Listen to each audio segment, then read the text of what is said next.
When I'm out photographing, I never try and hide who I am or what I'm doing. I have quite a big camera. I have a flash gun on the camera. I just wander around and photograph who I see. When I started in photography, black and white was the dominant medium. And I think it must have been when I was 13 or 14 when I first got the serious photography bug. After I left college, I moved about 3 to 4 years later to a small town called Hebden Bridge, which lies between Bradford and Manchester. And in particular, I looked at things like small nonconformist chapels very slowly and quietly closing down. And I picked these out as being a way of looking at very traditional aspects of life in England at the time. I came from a very middle-class background, so I think the idea of connecting with a community in a different way to what you have from suburban Surrey was such a contrast to me, and therefore it was very appealing.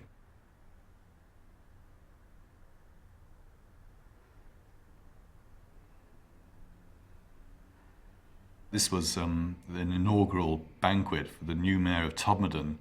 You knew that the best opportunity, photographic opportunity that was this few minutes where people would charge for the banquet. And of course I'd be ready and waiting for the shot. And here you can just see, as I've gone along, I've suddenly got everything where it just falls into place and all the hands coming in. And I suppose the thing that makes this is this guy carrying a pork pie in a cupped hand, and the awkwardness of the cluster of people on the left as a woman tries to get out and the other woman tries to come in. So it's these little details which show the sort of real feeling and sense of trying to grab food from a banquet.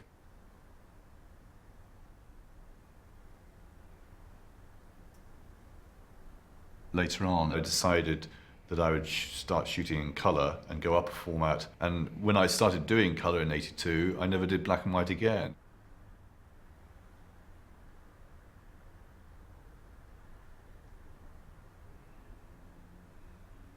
It was at the time that Mrs. Thatcher had just started and become Prime Minister, and she was telling us what a great country we were again. So I liked this idea of picking out a very run-down town or seaside resort near to Liverpool and showing how the whole fabric of the country had gone into disarray and was falling apart. And yet, of course, normal life goes on. So in front of these backdrops of litter and of decay, I would put these families going on their days out, enjoying themselves. And what I found interesting, of course, was the juxtaposition between the foreground people and the background and things falling apart. Of course, the most productive days were the busiest days, where there'd be more litter, there'd be more people. This meant I had in front of me all these scenes of chaos and queues and people very desperate to get a burger and a drink. And it just meant that I had access to that sort of point of vulnerability that I'm always looking for to sort of show the poignancy of what's happening in society.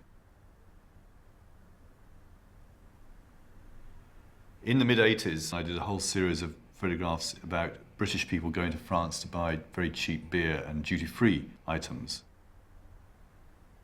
This is Ocean Hypermarket in Boulogne.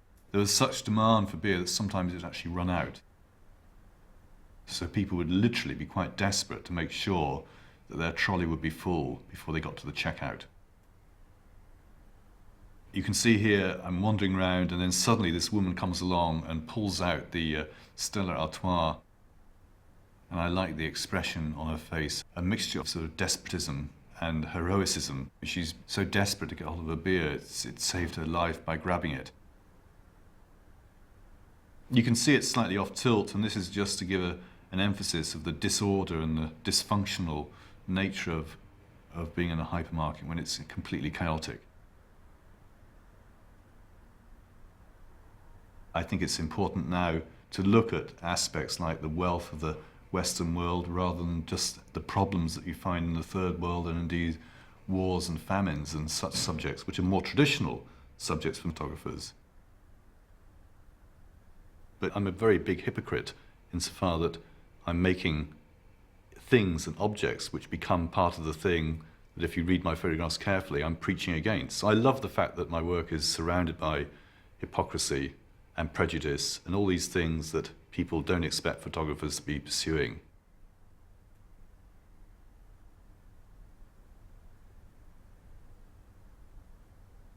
This is from the project From A to B, which looked at how people had a relationship with their cars and how couples argue when they're driving. So this couple came forward and volunteered to be photographed. So I've got the guy to look at me, to stare at me, and I've asked the woman to look straight forward and to look pretty miserable, because the whole point of this couple is that we know that they argue when they're driving, which is a very common trait, because even Susie and I might argue when we're driving, because Susie's a terrible map reader. You know, there are certain things that men are good at. Map reading and barbecuing.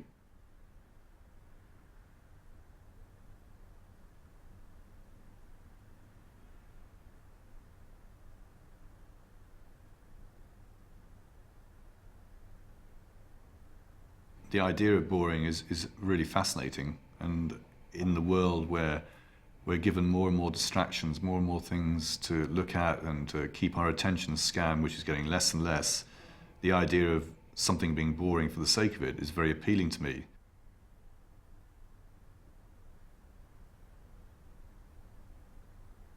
This was when I was shooting the Bored Couple project, and I was looking particularly for couples who are appearing to be bored with each other.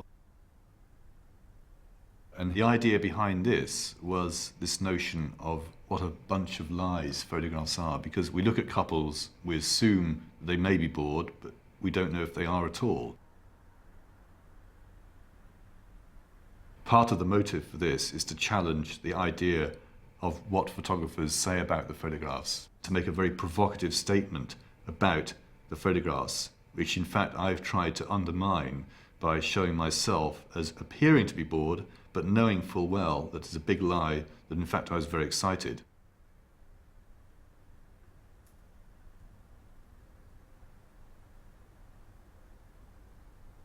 Well, I'm interested in taking pictures, curating pictures, manipulating pictures. So part of my work is to explore this, not only with my own pictures, but with other people's pictures and all sort of populist forms of photographies. So the idea of boring postcards just came along as a notion because it demonstrates very well how social attitudes have changed in the 30 to 40 years that most of these postcards were produced. In fact, the project took off enormously.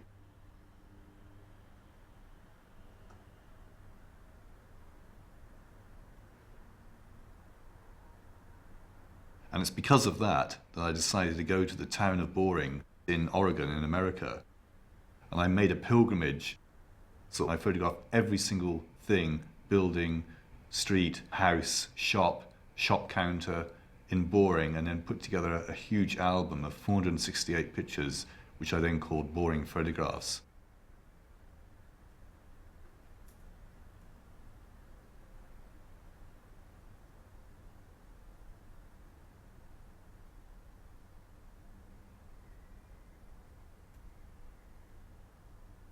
Well, tourism is the biggest industry in the world, so it seemed inevitable in one sense that I should look at this as a subject. And the great thing about tourism is the expectation of what a place will be like, and then the reality of how a place looks and feels are often very different.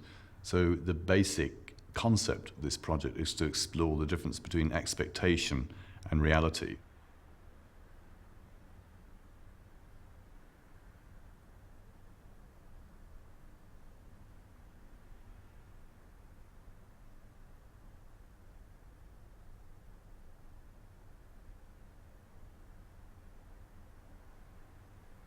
Because I travel a lot for my photography, over the years I'd noticed that there was fantastic studios that would have quite incredible photographs. But of course you can't really go in and buy other people's photographs. So I decided to have my own portrait taken over a period of years.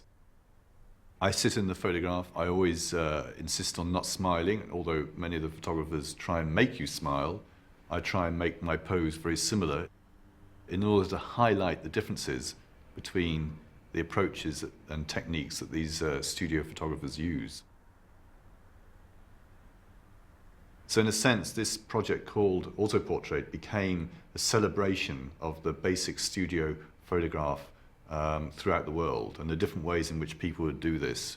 Digital, hand-coloured, coloured, black and white, kitsch, posh, all the different ways in which people would have their photographs taken.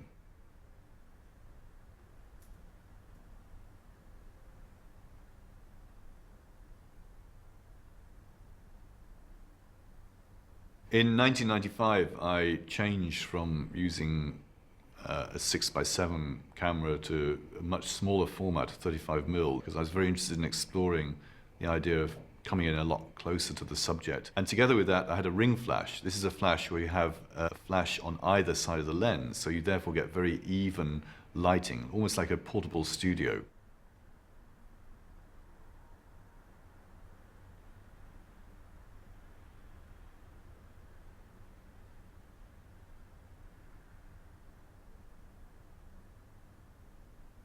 Over a period of about 3 to 4 years, I accumulated a lot of photographs in this style and then put them together into a project called Common Sense, which is where I made an installation of laser copies of these pictures. And because they were very cheap to do, it was shown in 43 different locations simultaneously.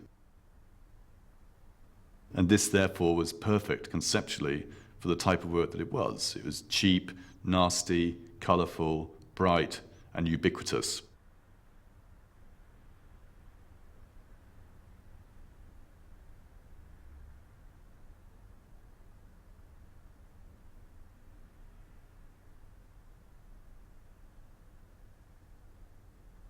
This is from the project Think of England, and I did this in the late 90s, and it gave me an opportunity to look at England and to put into one set of pictures my confusion and ambiguity that I feel about England.